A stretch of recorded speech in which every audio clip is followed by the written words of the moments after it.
Stéphane. Bonjour Baudouin, bienvenue. Alors, messieurs, ce matin, vous allez nous parler d'arbres. Est-ce que vous avez dit que c'était l'automne ? Mais pas encore. En début d'émission. Mais je vous attendais. Mais c'est vachement important. Je vous attendais pour le dire. C'est l'automne depuis samedi ou vendredi, mais c'est l'automne. Alors voilà, donc bonne nouvelle. fini les tongs, on se balade en forêt. En plus, ça fait un moment que c'est fini les tongs en même temps, parce que vu le temps qu'on a depuis quelques semaines. Voilà. Donc on chausse les bottes, on va se balader en forêt. Il y a plein de champignons et c'est l'occasion effectivement de parler d'écoterie. C'est une start-up qui est pas comme les autres. Alors pourquoi ? Parce que je ne vais pas vous parler d'objets connectés pour une fois. Je ne vais pas vous parler d'imprimantes 3D, de choses comme ça. On va parler d'arbres et de forêts. Ça fait du bien. Voilà. Pourquoi ? Parce que Baudouin-Verkel, vous nous permettez, Laurence, Caroline, moi, d'adopter un arbre finalement. Exactement. On peut acheter des arbres, on peut même offrir des arbres et puis les laisser pousser et gagner le fruit de notre investissement. C'est comme ça que ça se passe ? Tout à fait, vous avez tout bien résumé. Venez quand vous voulez chez nous. Et ces arbres, alors vous faites quoi ? Vous les plantez ? Vous les achetez à d'autres ? Comment ça se passe après, quand j'ai acheté mon arbre ? Alors, en fait, nous, c'est très simple. En amont, on fait de la reprise de terrain. Donc de foncier, on fait de l'acquisition. Ce foncier-là peut être soit de la terre agricole ou de la terre en friche, ou souvent de la forêt en carence de gestion. Donc nous, on reprend en l'état. On a un peu les Valérie Damido de la forêt, c'est-à-dire qu'en fonction de la situation, on va proposer tel type de travaux d'itinéraire sylvicole. Donc quand il faut planter, on plante. Quand il faut faire de l'amélioration sylvicole, on fait de l'amélioration. Et on permet justement de valoriser des massifs forestiers. Ça se passe où, ça, en France ? Alors en France, comme on est une entreprise brestoise, on a commencé sur le terrain breton qui nous était cher. Donc on est un peu en Côte d'Armor, dans le Morbihan. Là, aujourd'hui, on s'étend un peu plus, puisque l'idée, c'est de quadriller l'Hexagone. Du coup, on a ouvert un projet dans la Sarthe il y a quelques semaines. Oula, c'est loin, ça. C'est loin. Ça va encore. Il y a de très belles forêts dans la Sarthe. Il y a de très belles forêts, d'ailleurs. Celle-ci est magnifique, parce qu'elle est en hauteur et elle est bordée de vignes. Donc, il y a un cadre naturel, environnemental qui a tout son charme. Et là, on vient d'ouvrir un projet en Seine-et-Marne, donc, sur lequel on travaille activement justement pour le mettre à disposition de nos clients très prochainement.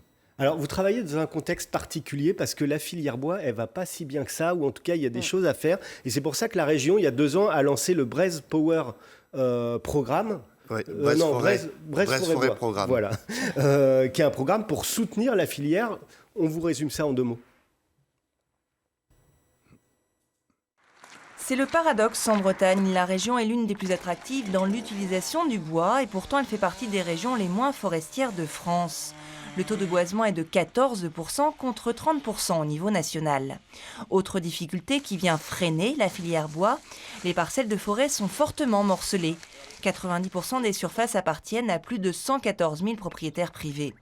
La forêt bretonne est très majoritairement composée d'essences feuillues telles que le châtaignier ou encore le bouleau, tandis que les marchés utilisent essentiellement des essences résineuses.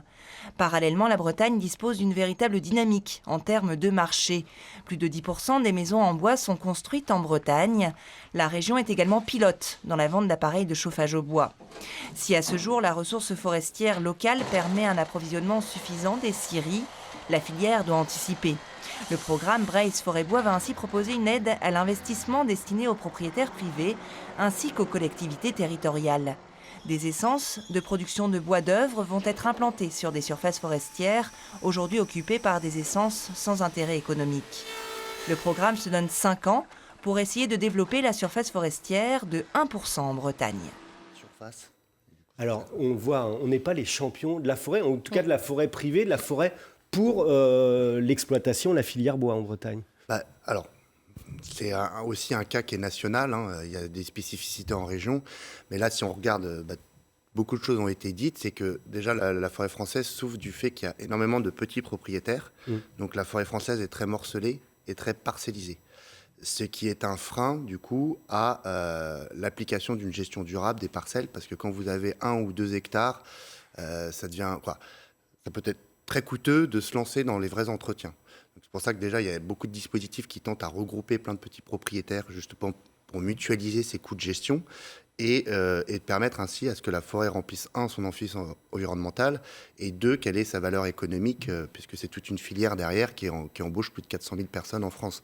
Puis il ne suffit pas de planter comme ça des petits glands, il faut varier les espèces. Exactement, donc nous c'est ce qu'on fait chez Écoterie, c'est-à-dire qu'à chaque reprise, on essaye de s'inscrire dans la biodiversité du sol. Donc on évite dès qu'on peut la monoculture.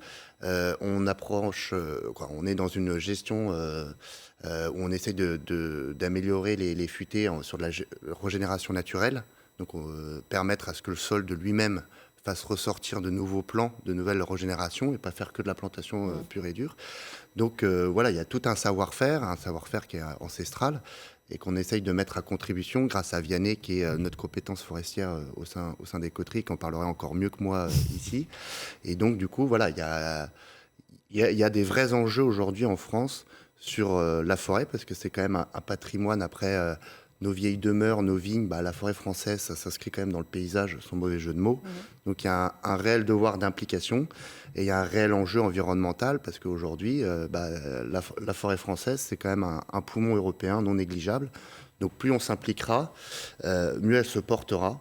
Et derrière, elle répondra à beaucoup d'enjeux qui sont des enjeux sociaux, sociétals, environnementaux, économiques.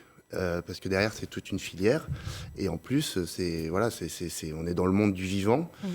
Donc voilà, c'est un beau défi à réaliser et à atteindre. Alors du coup, ok, on fait un beau geste, voilà, mais déjà, est-ce qu'il y a du rendement? Ouais. Ça, c'est ma première question. Et ma deuxième question, il va falloir combien de temps? Et pendant tout ce temps-là, est-ce que je vais les voir pousser mes petits arbres? Alors, nous, chez Coterie, on respecte l'échelle de temps de la forêt. Donc, c'est-à-dire qu'on respecte les cycles de vie des arbres. Donc, un jeune plant, vous allez devoir attendre plusieurs dizaines d'années avant de bénéficier du produit de la coupe. Ça, c'est le respect aussi de la forêt et de ses cycles de vie. Derrière nous, aujourd'hui, toutes nos forêts, elles sont libres d'accès. Et en plus, à chaque achat, les particuliers ou les entreprises, grâce à des coordonnées GPS, peuvent traçabiliser leur achat et voir quelles sont leurs essences, sur quelles parcelles ils sont, et suivre leur courbe de croissance.